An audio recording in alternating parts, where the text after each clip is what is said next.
As I talked about in my radar, big tech took the hot seat yesterday, and there were plenty of terrible performances to go around. But let's just play again Pramila Jayapal versus Amazon CEO Jeff Bezos on whether Amazon uses specific third-party seller data when creating its own brands.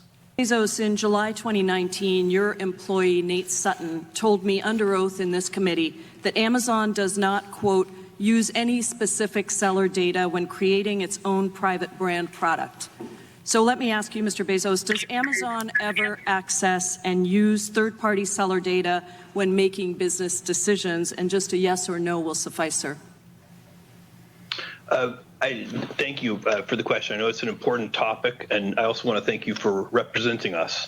But I can't answer that question yes or no. What I can tell you is we have a policy against using seller-specific data to aid our private label business, but I can't guarantee you that that policy has never been violated. That was just one of a number of highly significant moments as all the honchos from Apple, Google, and Facebook testified before a House antitrust subcommittee. Friend of the show and research director at the American Economic Liberties Project, Matt Stoller, joins us now to talk about what he took away from the hearings. Great to see you as always, Matt. Good to see you, Matt. Thanks for having me. Could you just set up some of the context here, why these hearings were significant, and if you felt that they lived up to the moment? They were exceptional. This is the most important corporate hearing or hearing on corporate power since maybe the 1930s in the Pecora Commission, before we broke up all of the banks. I mean, there were 4 major tech CEOs representing $5 trillion of market capitalization who never have to answer questions to anyone. And they had to sit there for 5 hours and answer questions from well-prepared public servants who had really done their research on how these guys misbehave. Well, and you're talking there about the Democrats, I assume, because I've trashed the Republicans earlier here for the strategy that they laid out. Matt, could you lay out why it was so significant, that Pramila Jayapal moment with Jeff Bezos, which it's also insane. That was the first question asked to Bezos in the hearing. It took like 80 minutes for the world's richest man to even answer a question. Yeah, I mean, that was really significant because, and Bezos was consistent generally with this, is he's not really in control of Amazon. I mean, that was what was shocking about that answer, where, I mean, the basic question was, there are hundreds of thousands of merchants who sell on Amazon. There are a lot of companies that sell their products on Amazon. And Amazon uses the information it gets by overseeing those sales to create competitive products. It's a sort of a form of stealing. And Amazon earlier denied it to Congress. And then the Wall Street Journal came out with a report showing, yeah, actually Amazon does this. Jeff Bezos just comes out and says, well, we have a policy against doing this, but I don't know if anybody at Amazon follows it. And that's amazing, because what it indicates is that no one's really in charge of Amazon. And you see this kind of across the board, where these guys kind of seem like they're titans of industry, but in fact, all they really pay attention to is making sure that the toll booth that they control is in working order. But the rest of it, they don't care. Wow, that is remarkable. And I know from following your tweets closely yesterday that you also felt pretty highly of Congressman David Cicilline's performance. Let's take a look at one of the more pointed moments and questions that he asked of Google CEO. So my first question, Mr. Pichai, is why does Google steal content from honest businesses? Mr. Chairman, with respect, I disagree with that characterization. Just last week, I met with many small businesses. In fact, today we support 1.4 million small businesses, supporting over $385 billion in economic activity. We see many businesses thrive, particularly even during the pandemic. Businesses, an example, Kettle Kings in Texas, which sells kettlebells. They've really Mr. Pichai, I have a limited amount of time, so I don't want to interrupt you, but my question is very specific. We heard throughout this investigation that Google has stolen content to build your own business. These are consistent reports, and so your testimony that doesn't happen is really inconsistent with what we've learned during the course of the investigation. What did you make of that moment, Matt? Well, that was really important because it set the tone for the hearing. David Cicilline set this up as a fight between monopoly power and democracy, which, I'm sympathetic to because I wrote a book on it. But, the very first question, why do you steal? And that's what a lot of monopolization is. Now, to explain what that is, Google used to scrape content from Yelp and put it on their own site. They scrape content. They just take content from sites like Celebrity Net Worth and just put it on Google's homepage. So when you search for things, it just comes up and you don't have to go to Celebrity Net Worth. And that's stealing, because that's information that Celebrity Net Worth gathered and destroyed their business. So that's what he was talking about. They heard that indication over and over and over that Google does this. And really to put Sundar Pichai on the spot saying, why are you doing this, is important. And it set the tone for 5 hours of hearings where, Congress people just went after these guys with well-developed theories and information and documents about how they misbehave and take advantage of small businesses.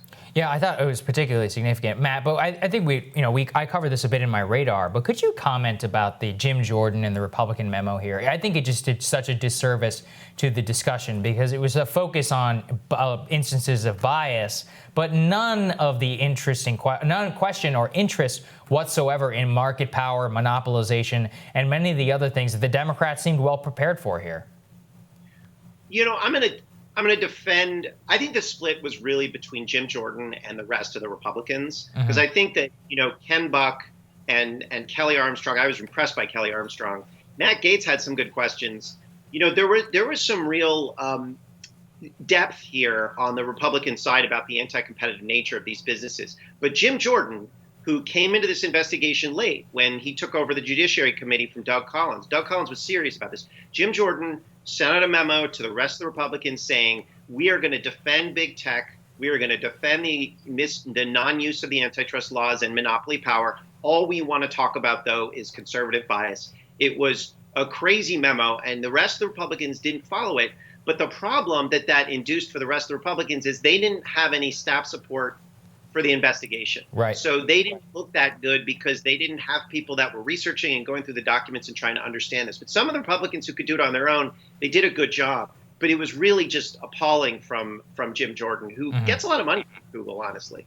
Yeah, I mean, that memo, which you were the first to tweet out as far as I saw, was caricaturish in its absurdity and completely missed the point. They just want to talk about conservative bias, but we don't want to punish success, and we have to have free markets, as if what we have right now is a free market. It's absolutely ridiculous.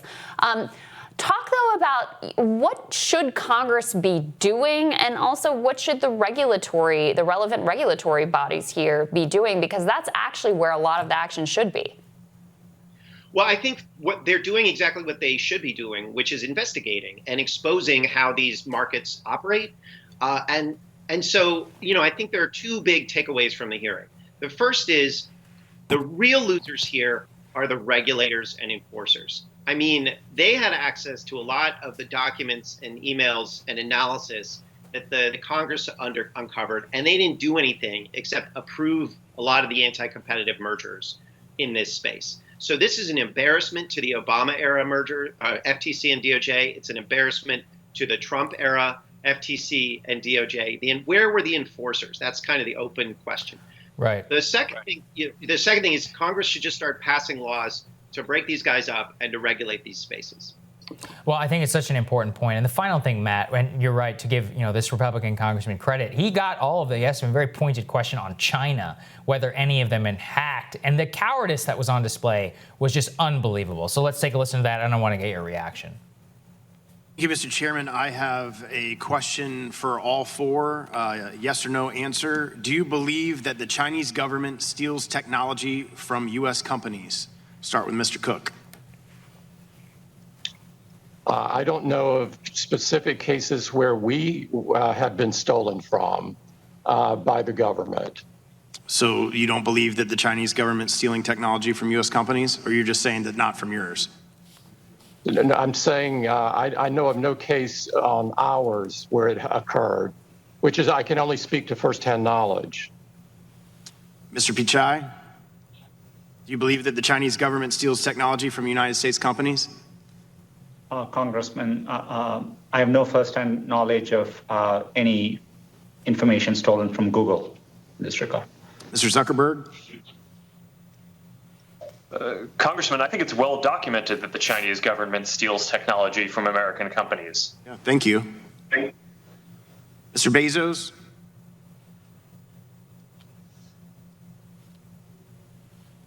You're on mute. Mr. Bezos, I believe you're on mute. I'm sorry. I'm saying I have heard many reports of that, and I haven't seen it personally, but I've heard many reports of it. Right, I was shocked by that, Matt, because those are outright lies from everybody there but Zuckerberg. Every single one of them has had their stuff stolen by Chinese espionage, and yet they're trying to go out there and just coddle the Chinese government because they want to protect their ability to access Chinese markets if they ever allow them in there in the future. Right. I mean, Jeff Bezos runs a cloud computing center for the CIA. Yeah, come on. Yeah, no, I mean, and I thought that's one thing that the Republicans brought to the hearing that was helpful, which was this line of questioning on the relationship of big tech and China. But yeah, it was absurd. Sundar Pichai later corrected himself because he has personal experience with a major hack of Google in 2009.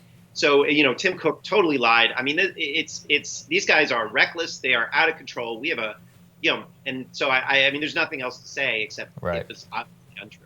Matt, the last thing I wanted to get from you is, do we have any indication of what a potential Biden administration's orientation would be on these issues? Are there certain staff recommendations that, people you're hoping end up in these key regulatory positions? Have you had any engagement with the Biden team on these issues as an expert on antitrust?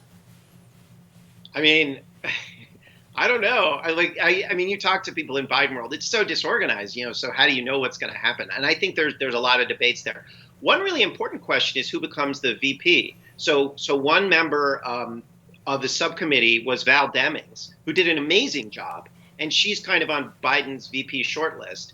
She really understands. I mean, she's thorough. She's smart.